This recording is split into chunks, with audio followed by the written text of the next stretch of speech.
Hey friends, welcome back to Huge Head Studio. My name is Robbie, and last week I made this uncomfortably realistic SpongeBob Popsicle, and I had such a fun love-hate relationship with it that I decided to do it again, but this time with an uncomfortably realistic Sonic Popsicle, which in my opinion is the real OG of the character popsicles. You know, the ones you got from the neighborhood ice cream truck where the face on the wrapper promised one thing, but the popsicle you actually received made you question if it was really edible.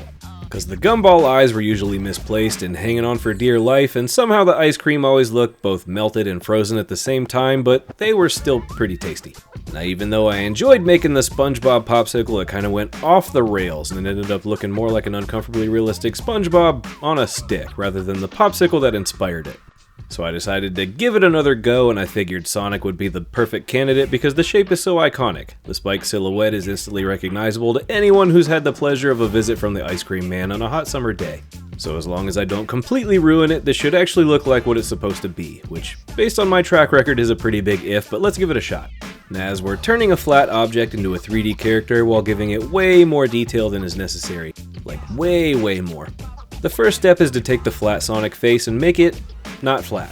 So after building the basic boxy flat silhouette of the popsicle, I started layering on and blending down strips and blobs of clay to build up and round out the shape of the face. I then cut out the basic shape of the eyes and then added a few smaller layers on top to build up the volume and then blended it down to round out the shape of the eyes. I used a carving tool to scratch at the clay to get rid of all the raised edges from the blending process and to smooth the eyes as much as possible. I followed that up by brushing on some rubbing alcohol, which sort of melts and blends the surface of the clay even further, and then I grabbed my round carving tool and cut the circles out for the iris. My plan is to fill this hole with a bit of resin after painting to hopefully add to the realism of the character, which should make it nice and horrible to look at. After that, I added one ear because even though Sonic does in fact have two ears, the popsicle really only shows the one ear while the other is off looking at whatever's behind him. Next, I squished on some more blobs of clay around the mouth to build up the lower half of the face, Homer Simpson style. This part of the face in the live-action movie version of Sonic is still hairy, which I strongly disagree with. For some reason, I feel like it should be hairless, like a dog belly. So I plan to make it look like bare skin and just over-detail the heck out of it until we end up with something that looks like a cross between Steve Buscemi and Danny Trejo. Another feature I plan to over-detail in my attempt to make this thing look truly uncomfortably realistic is the teeth. So I rolled out a strip of semi-translucent clay and then carved the shapes of the upper and lower teeth. Once I had the shapes roughed out, I then cut them out of the strip and rounded off the edges before throwing them into the oven to bake. Then once they were cool, I shoved them back into the mouth, layering the upper teeth over the lower to hopefully create a gross, realistic version of the sideways grin from the popsicle. With the teeth in place, I continued building the mouth around it, going for a weird and nerdy little grin. I guess shooting for the vibe of that guy that Helga is always punching in Hey Arnold. Then to push the overly detailed skin look that I mentioned earlier, I used various sized ball styluses among other carving tools to work in some wrinkles. I continued working across the chin and mouth, unnecessarily adding dimples and wrinkles wherever they felt necessary. The goal was to make it look like there wasn't much bone structure underneath, like the skin was stretched tight while somehow also having way too much of it. And there's something about that just doesn't look right, which means we're headed in the right direction. Once the details were carved in, I hit them with the brush dipped in rubbing alcohol, which smoothed out the edges of the details so they weren't so harsh, while also adding a bit of texture to the clay, which helps imply skin. Once that was done, I made a little clay oval to make his nose, and then I poked some holes in it to make the nostrils. I added some dimples and texture, which kinda looks more like a dog nose than a hedgehog nose, but either way, I like it. I squished it onto the face to make sure it looked right, and then I added a piece of wire to hold the nose in place, which also allows me to take the nose on and off as needed, and then I threw it in the oven to bake. While it was cooking, I took the time to clean all the clay grime off my desk so it looks nice and pretty for you, and then I pulled the freshly baked nose back off so I could work on his eyes. With the nose out of the way, I took a long rolled up worm of clay and worked it around the perimeter of the eyes to make his eyelids. I gave the eyelids a few layers and carved in some more wrinkles so there are just way more wrinkles than necessary, like a bald Shar-Pei. To finish the eyes, I squished on and blended in some oversized and surprised looking eyebrows, which, along with the wide open eyes, just pushes the deranged look even further.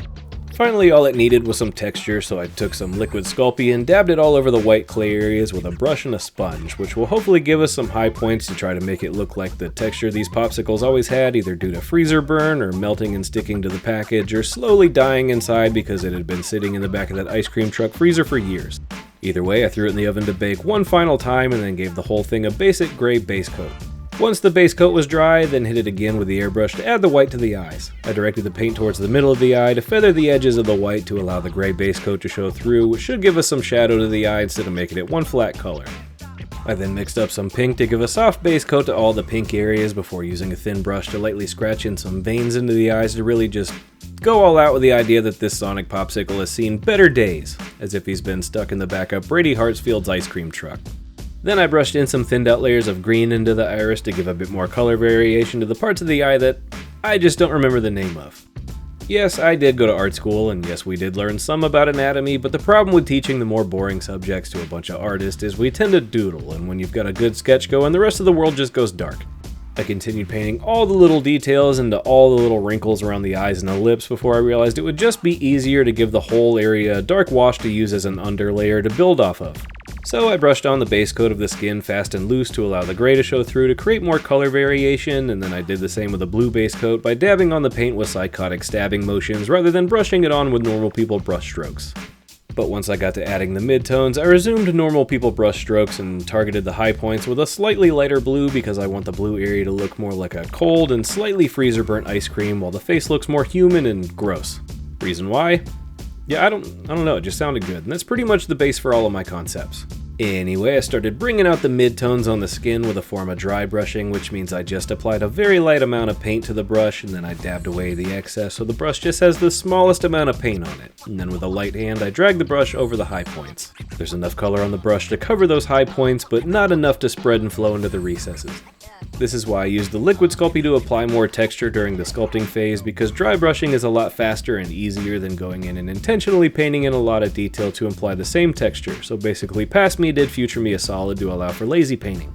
Anywho, with the nose, I started with a dark gray base coat and then added some shadow to the edges to accent the shape of the nose and show that it is in fact round. I topped it off with some dry brushed highlights before shoving it back onto the face to make sure everything looked right, which is definitely a matter of opinion.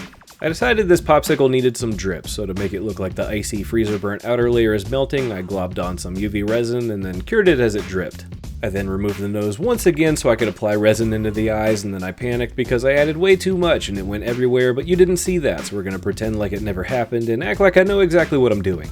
Once I got a good layer of shiny on everything that I want to look wet, I finished things off by jumping around here and there tying up loose ends, such as adding some whiskers for no apparent reason and pushing the blue in some of the recesses to make the icy highlights pop, and then adding a few more of said icy highlights before shoving the nose on one last time. I then added some gloss varnish arbitrarily around the sculpt because I decided he just wasn't quite wet enough, and then finally I removed the tape on the popsicle stick and added some stains because our icky little Sonic Pop is gross and unappetizing. And with that, the uncomfortably realistic Sonic Popsicle is done and ready to join SpongeBob on the shelf to creep out any visitor to my studio who's unfortunate enough to make eye contact.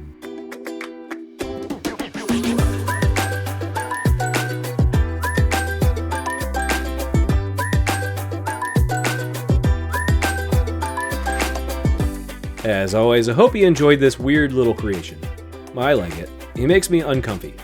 If you want to see more uncomfortably realistic versions of whatever, let me know in the comments. Be sure to like the video and subscribe to Huge Head Studio if you want to see what weird project we make next. But that's all for now, so thanks for watching and I will see you on the next one.